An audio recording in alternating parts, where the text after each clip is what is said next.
Hi, this is Dee Dee from Philly, formerly of Utah. Just calling to weigh in on the conversation about the history of progressive politics being articulated and catching on, I guess to say. I actually thought this out about 5 days ago, and I wanted to actually leave the voicemail now. So I did want to say that on July 19th, Tom Hartman had a caller to his show who was basically referring to, well, not basically, clearly referring to people who were migrating here to the U.S. as invaders and those who do not support immigration as a legal process as traitors. And Tom stated that no elected Democrats were suggesting open borders and stated specifically that any Dem who would should be voted out. He conceded that anyone who would promote open borders could be considered a traitor and summarily terminated the ability to even think that that kind of big progressive push was possible and to even push for it to fall in the inevitable middle ground. On the same day, FAIR actually released a episode clip that responded to exactly that thing, saying, hey, we should probably have open borders. So what we see in these two clips is like a tension.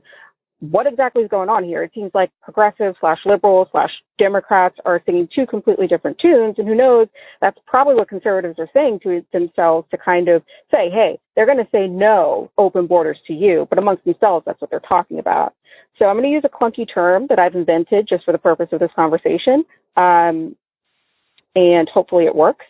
And the basic term here is neuro-political elasticity, right? So the idea here is that when we start our political life, we have a lot of neuropolitical elasticity like a child.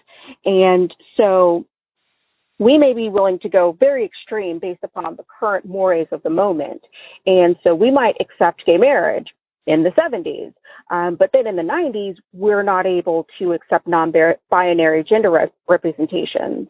And the velocity at which we're able to assimilate new concepts into our political vocabulary actually decreases over time.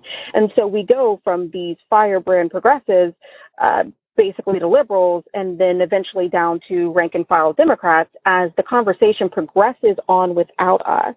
And our neuropolitical elasticity reaches its breaking point. So you're never going to see a through line of history that is progressive, because over time, those very people are going to reach their own kind of Overton window in both the broad sense with society, but then also personally for their own personal politics. So the people who were progressive in the 70s were liberal for the 90s, and the progressives for 2018 are doing exactly what's inconceivable to Tom Hartman, who was a progressive of the 70s and a liberal for the 90s and a rank-and-file Democrat for today. A great one, but still a rank-and-file Democrat. I know that this is a little bit long. I'm hoping that it kind of explains a little bit better why having a through line in a history doesn't really make sense for progressivism, either on the personal or the broad scale.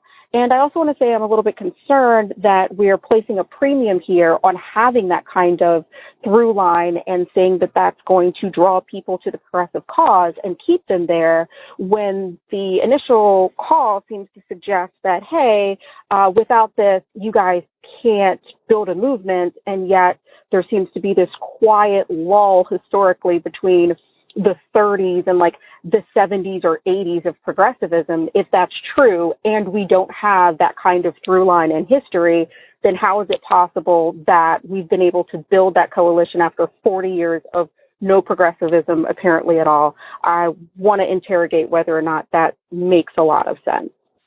Anyway, thanks for listening to my incredibly rambling call. I expect this to be edited quite a lot. Thanks a lot, and keep it tidy.